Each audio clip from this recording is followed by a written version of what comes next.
အားလုံးပဲမင်္ဂလာပါဗျာနိုင်ငံတော်အကြီးအကဲများနဲ့တကွကြွားရောက်လာကြတဲ့လူကြီးမင်းများကျွန်တော်တို့ရုပ်ရှင်အတတ်ပညာရှင်အနုပညာရှင်များအကယ်ဒမီအတွက်အကဲဖြတ်ပြီးတဲ့ဘုတ်ဖွဲ့ဝင်များကျွန်တော်ချစ်တော်ပရိသတ်များအမျိုးမျိုးနေနေမှာတီဗီဖန်သားပြန်နေကြည်နေတဲ့နေမျိုးရဲ့အနုပညာချစ်တဲ့ပရိသတ်များကိုဒီနေရာနေကျေးဇူးတင်ပါတယ်လို့ကျွန်တော်ပြောချင်ပါတယ်ဗျာ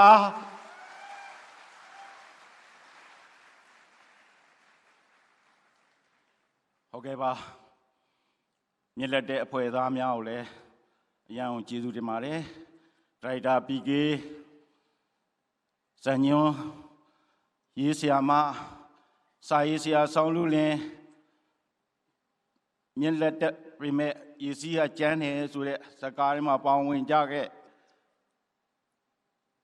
တရုတ်ဆောင်များကျွန်တော်ချစ်တော်ညီကိုများကျွန်တော်ဒီနေရာနေကျေးဇူးတင်ပါတယ်လို့ကျွန်တော်ပြောချင်ပါတယ်ဗျာ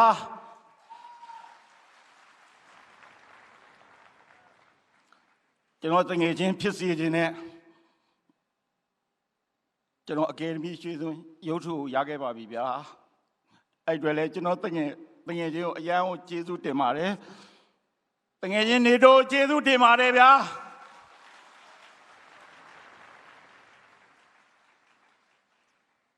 ကျွန်တော်အနုပညာတက်တန်းနှစ်30ပြည့်ခဲ့ပါပြီကျွန်တော်အနုပညာတက်တန်းနှစ်30အတွင်းမှာကျွန်တော်နောက်ကနေပြီးတော့မညီမညူပဲနဲ့ကျွန်တော်ရဲ့အနုပညာနဲ့ပတ်သက်ပြီးနောက်ကဝေယဝစ္စလိုက်လုပ်ပေးတဲ့ကျွန်တော်ချစ်တော်အယုတုံးကြီးကျွန်တော်ရဲ့အာပြေးစိန်ကိုလည်းကျေးဇူးတင်ပါတယ်လို့